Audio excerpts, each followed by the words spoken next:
Okay, to start off, you need to find out what server provider you're using. For North America, the two primary providers are Qixalite and Serveme. I'll go over both. With Qixalite, the booking is done in Discord, so you'll need to join their Discord server and head to the TF2 booking channel after getting set up. Then you'll want to type in status or status NA, or whatever region you're in. The bot will give you a bunch of server options, but the ones you'll primarily be looking at are Chicago and Iowa servers. The ones that are available for free have an F preceding the number, while Patreon subscribers get the ones marked with P. So you'll type in book, then the server location, and wait. The bot will get the server started for you to set up. The top connect given to you is connect with Rcon. Do not share this with anyone unless you want them to be able to mess with the server. Give other players the connect string and spectators the source TV details. I'll go over Rcon commands here in a minute, but if you connected to the server using a top connect, or connected then entered the second line into your console, you're good to head to that part of the video. For Serveme, instead of Discord, you'll be going through a website. If you're in North America, it's just na.serveme.tf. From here, you just click Get Server, pick a time and location, of which you'll be looking at Kansas, Chicago, and Obama servers, which are also Chicago. From there, you can come up with any password and Rcon password that you want, then choose a map and config. Click Save, then the server will get ready to start and it'll take you to the details page. From here, all you gotta do is click the copy button next to the connect string and paste that into your console, then hit enter, and you're in. Okay, on to Rcon commands. For Serveme servers, you now have to enter the Rcon that you set up. You can get this by heading to the details button on the server, or just heading back to your browser if you didn't close it out. Just click the copy button, then paste it in, enter, and you're ready. Qixalite users, you already entered the Rcon when you connected the server if you use the top connect. We're going to start off with changing the map and execing the right config. You should know what map versions to load in based off of the match page on RGL, or just by whatever your teammates tell you. All you gotta type in is Rcon space, change level space, then the map name. So for Goalie Wash, we'll go Rcon space, change level space, Goalie Wash underscore final 1.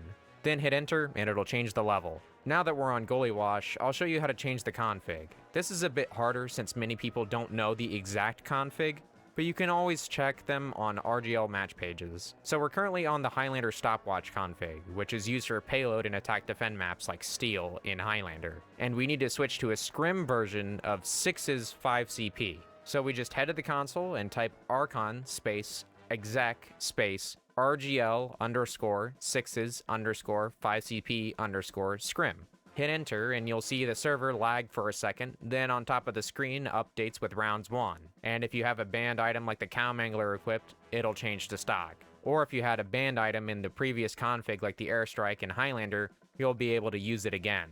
Another thing to know, especially for scrims, is MP underscore win limit. All this does is reduces the amount of rounds won that you need to win, which is usually used to end the game when scrims are over so the logs can be uploaded, because if you unexec the server, they usually won't be.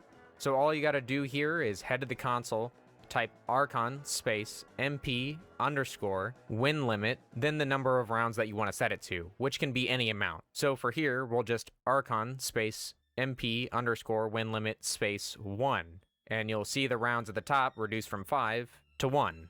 The last thing you'll probably need to learn is status.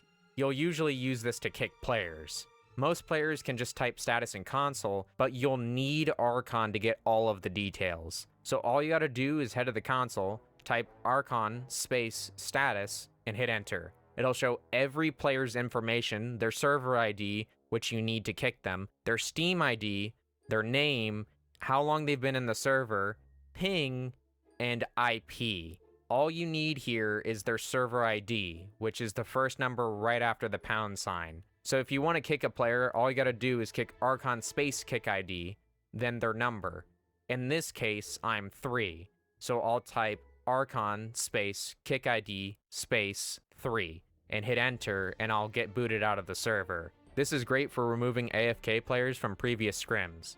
However, if you need to permanently remove a player from your server, you need to put in a ban ID rather than a kick ID. It changes just a little, and you should ban a player before kicking them if you want to remove them permanently. All you gotta do is grab the number you got for a player, type in Rcon ban ID, the number of minutes you want them banned, then their server ID. So, if I want to ban myself for 5 minutes, I'll type in Rcon space ban ID space 5 space 4. Then I'll kick myself by typing Rcon kick ID 4. Now if I try to reconnect from the server, it'll say that I'm banned from it. This isn't something I've had to use in the past, but if you've got a player that keeps connecting from a leaked connect, which does happen every once in a while, this might be useful to you. Alright, well that should be everything you need to know for competitive TF2 in terms of getting servers in North America and running them wherever. Good luck in your matches, and have a nice day.